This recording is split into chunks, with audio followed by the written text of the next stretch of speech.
नमस्कार, मैं अनीता चौधरी और न्यूज़ अड्डा इंडिया पे आप सभी का स्वागत है। देखिए, महाराष्ट्र की राजनीति में बड़ा बदलाव आया है। उद्धव ठाकरे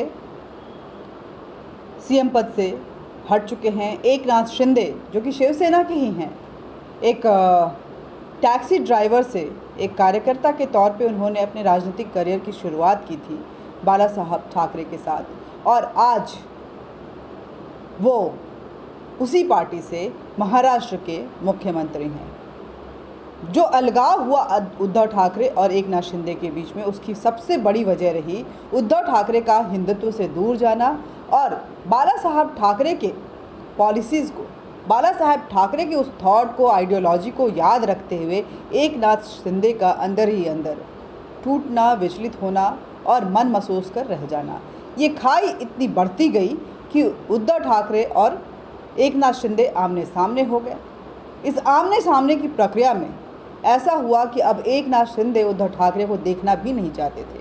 वो कोई भी राजनीतिक डिस्कशन उनके साथ करना ही नहीं चाहते, चर्चा करना ही नहीं चाहते थे। मसले का कैसे हल हो, ये इसको चाहते ही नहीं थे। वो बस चाहते थे कि या तो उद्धव ठाकरे बीजेपी के साथ, जो कि हिंदुत्व की लड़ाई लड़ रही है, जो हिंदुओं के लिए है, जो भारत के लिए काम कर रही है, उसके साथ उद्धव ठाकरे अपना हाथ मिला ले, या फिर अलग से एक सरकार बनेगी। और हुआ भी ऐसा ही। उद्धव ठाकरे झुकने को तैयार नहीं हुए। एकनाथ शिंदे बीजेपी की शरण में आए और बीजेपी ने सबको चौंकाते हुए ऐलान कर दिया कि एकनाथ शिंदे ही, देवेंद्र फडणवीस नहीं, बल्कि एकनाथ शिंदे महाराष्ट्र के मुख्यमंत्री बनेंगे। क्या वजह थी जो एकनाथ शिंदे को इस तरह से सपोर्ट मिला, और क्या वजह है कि आज उद्धव ठाकरे हर तरफ से नकारे गए? बहुत सारी वजह हैं। उनमें से सबसे बड़ी वजह है भगवान बजरंगबली का, हनुमान जी का तिरस्कार, हनुमान चालीसा पे बैन। ये बहुत बड़ी वजह रही। और लाउड स्पीकर को जिस तरह से उन्होंने समर्थन दिया, कहीं ना कहीं दिल को ठेस पहुंचा रही थी। मंदिरों पे जिस तरह से लाउड स्पीकर उन्होंने उतराए, ये भी ठेस पहुंचा रहा था। और भी कई वाक्य हैं। पुलिस का बेजा इस्तेमाल करना, प्रशासन का हर बात पे अगर कोई भी खिलाफत कर रहा है तो उसको जेल में ठूंस देना, स्वतंत्रता, जो फ्रीडम ऑफ स्पीच की बात होती है, अभिव्यक्ति की स्वतंत्रता की बात होती है, उसको ताके पे रख के बिल्कुल ध्वस्त कर देना, ये सारी वजह थी। लेकिन क्या वजह है कि बीजेपी ने एकनाथ शिंदे को ही मुख्यमंत्री बनाया? ऐसा तो नहीं था कि बीजेपी ये पद खुद नहीं ले सकती थी, लेकिन इसे ही राजनीति कहते हैं। दरअसल सबसे बड़ा सवाल तो ये है, बीजेपी के पास जो सामने खड़ा था, वो ये कि किस तरह से उद्धव ठाकरे, जो कि गलत हाथों की कठपुतली बन के रह गए हैं, जो देश विरोधी तत्वों की, जो देश को बांटने के वाले लोग हैं, उनके साथ मिलकर सत्ता की लालच में जिस तरह से वो खेल रहे थे, यही वजह है कि बीजेपी ने सबसे पहले टारगेट किया कि सबसे पहले उद्धव ठाकरे को ख़त्म करो और शिवसेना पे वो व्यक्ति को काबिज करो, ताकि लोगों को ऐसा महसूस हो कि शिवसेना अपने पुराने कलेवर और तेवर में वापस आ रही है।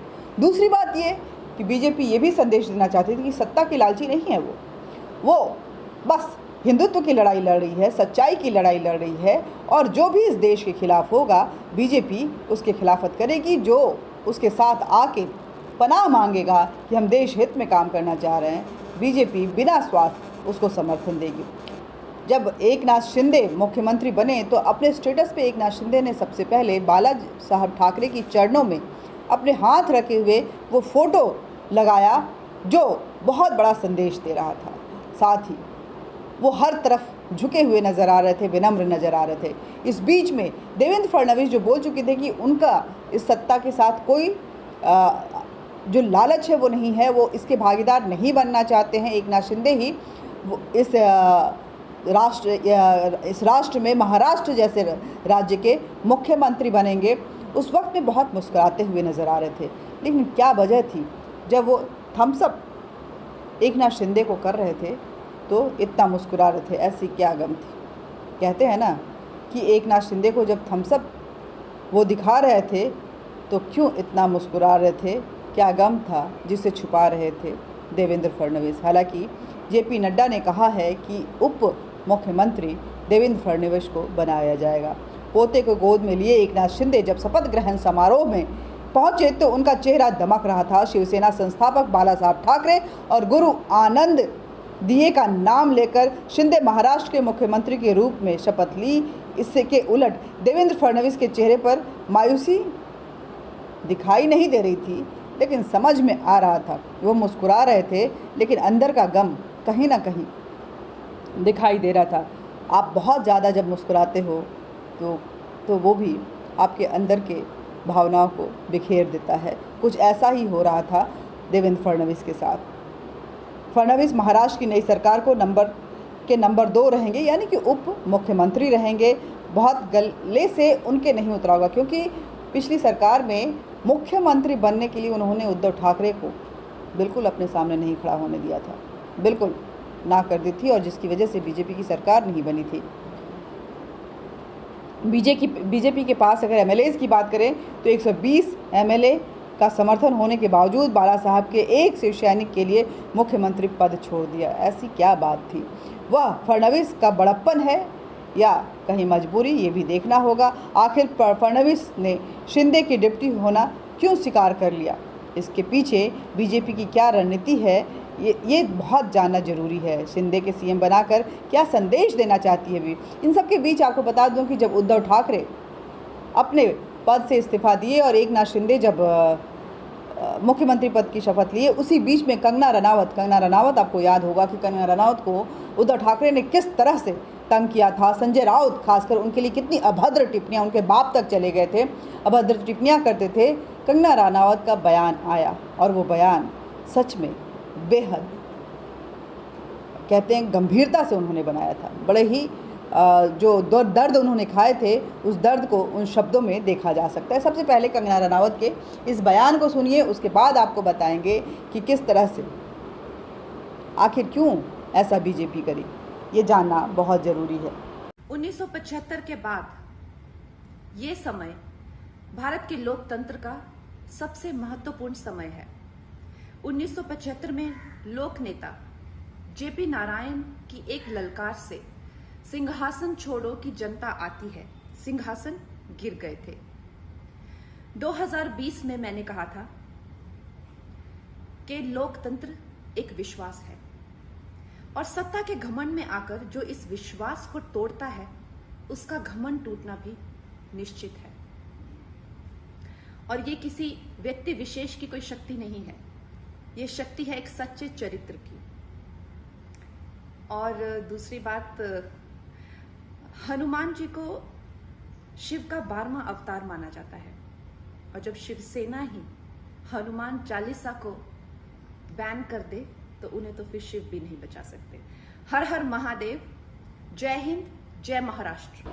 बयान आपने सुन लिया, अब सुनिए क्यों शिंदे का सीएम बनाना और क्या संदेश देना चाहती थी बीजेपी। इसके माध्यम से शिंदे ने कहा कि ऐतिहासिक पल है और ऐसा किसी पद या महत्वाकांक्षा के चलते नहीं हुआ है।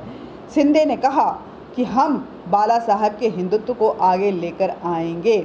ऐसे मामलों को एमवीए सरकार ने अटकाए रखा है। इस गठबंधन को 16 छोटे दलों और निर्दलीय विभागों का भी समर्थन हासिल है। बीजेपी का शीर्ष पद छोड़ने का फैसला अपनी सत्ता की भूख, पार्टी जैसी छवि से छुटकारा पाने की कोशिश हो सकता है। 2019 में फडणवीस ने सत्ता में आने के लिए एनसीपी के अजीत पवार से हाथ मिला लिया था। उस पूरे प्रकरण को बीजेपी की खासी किरकिरी हुई थी और उसके बाद जिस तरह से अजीत पवार ने धोखा दिया था वो और भी मजाक का पात्र बन गया था। बीजेपी ने इस फैसले से एक तीर से कई निशाने साधे गए हैं। फडणवीस को डिप्टी सीएम बनाकर बीजेपी इस आरोप को भी धराशायी करना चाहती है कि डिप्टी सीएम का पद देने के लिए बगावत करके शिवसेना के सीएम को हटवा दिया। शिंदे को मुख्यमंत्री बनाकर बीजेपी ने शिवसेना के मनोबल पर चोट शिवसेना के मनोबल पर नहीं पहुंचाई है, बल्कि उद्धव ठाकरे के मनोबल पर एक गहरा जो धक्का कहते हैं वो लगाया है। मुंबई में इसी साल महानगर पालिका के चुनाव होने हैं। महाराष्ट्र में बीजेपी का ताज़ा कदम बिहार के तर्ज पर उठाया गया लगता है। 2020 में जनता दल यूनाइटेड से ज़्यादा सीटें पाने के बावजूद भाजपा में ने नीतीश कुमार को मुख्यमंत्री पद दिया था। कुछ शिंदे के साथ गुरुवार को दोपहर के प्रेस कॉन्फ्रेंस में फडणवीस ने कहा कि सरकार से बाहर रहेंगे मगर बीजेपी कैबिनेट का हिस्सा होगी। फडणवीस ने तब कहा था कि हम मुख्यमंत्री पद नहीं चाहते हैं। यह सिद्धांतों, हिंदुत्व और विचारधारा की लड़ाई थी जिसमें हमने एकनाथ शिंदे का साथ दिया है। लेकिन बाद में राष्ट्रीय अध्यक्ष जगत प्रकाश नड्डा ने कहा कि नहीं, फडणवीस उप मुख्यमंत्री के तौर पे इस कैबिनेट का हिस्सा रहेंगे। इसीलिए उनसे उन्होंने निजी आग्रह की। थोड़ी देर बाद केंद्रीय गृह मंत्री अमित शाह ने ट्वीट किया, जेपी नड्डा के कहने पर देवेंद्र फडणवीस ने बड़ा मन दिखाते हुए महाराष्ट्र राज्य और जनता के हित में सरकार में शामिल होने का निर्णय ले लिया है। ये सारी प्रक्रियाओं को आप देखिए और समझने की कोशिश कीजिए। शाह की ट्वीट का जवाब देते हुए फडणवीस ने कहा कि प्रामाणिक कार्यकर्ता के नाते पार्टी के आदेश का पालन कर रहा हूं मैं। जिस पार्टी ने मुझे सर्वोच्च पद तक पहुंचाया उसका आदेश सर्वोपरि है। ये बहुत बड़ा संदेश था सभी के लिए कि बीजेपी अनुशासन के साथ चलती है। उसका मुख्यमंत्री पद का दावेदार ही क्यों ना हो, मुख्यमंत्री रह चुका हो और सबसे एलिजिबल कैंडिडेट हो, लेकिन वो अनुशासन के साथ चलता है। जो सर्वश्रेष्ठ जो तय करता है वो उसके लिए सर्वश्रेष्ठ मान्य होता है और उससे इतर वो बिल्कुल भी नहीं चलता है। ये सबसे बड़ा संदेश था कि बीजेपी लिए सत्ता के लिए नहीं लड़ती है। बीजेपी अपने आइडियोलॉजी के लिए हमेशा लड़ाई लड़ती है, जो कि उस पर हमेशा सत्ता को लेकर के उस पर तहमत लगाई जाती है। साथ ही ये बड़ा संदेश था कि बीजेपी कैबिनेट से बाहर रह के फडणवीस कैबिनेट से बाहर रह के भी संतुष्ट थे। वो नहीं चाहते थे, जो कि उन पे आरोप लग चुके थे जब सरकार नहीं बनी थी उद्धव ठाकरे के साथ, अजित पवार के साथ। जब वो सरकार बनाने के लिए वो सारी प्रक्रियाएं चल रही थी और जो किरकिरी हुई थी वो भी मिट गया।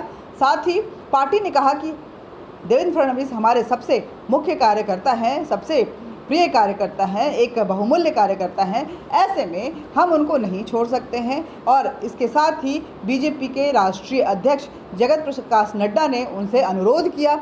उस अनुरोध को गृह मंत्री अमित शाह ने इंडोर्स किया और ट्वीट करके कहा कि हम उनको चाहते हैं कि वो करें। और बड़े रिक्वेस्ट के बाद देवेंद्र फडणवीस इस पद के लिए मान गए हैं। और देवेंद्र फडणवीस ने तब उस ट्वीट का जवाब देते हुए कहा कि पार्टी सर्वोपरि है मेरे लिए, उनका आदेश सर्वोपरि है मेरे लिए और जो पार्टी कहेगी वही होगा। तो सारी जो तहमतें लगी थी बीजेपी के ऊपर वो सारी धुल चुकी हैं।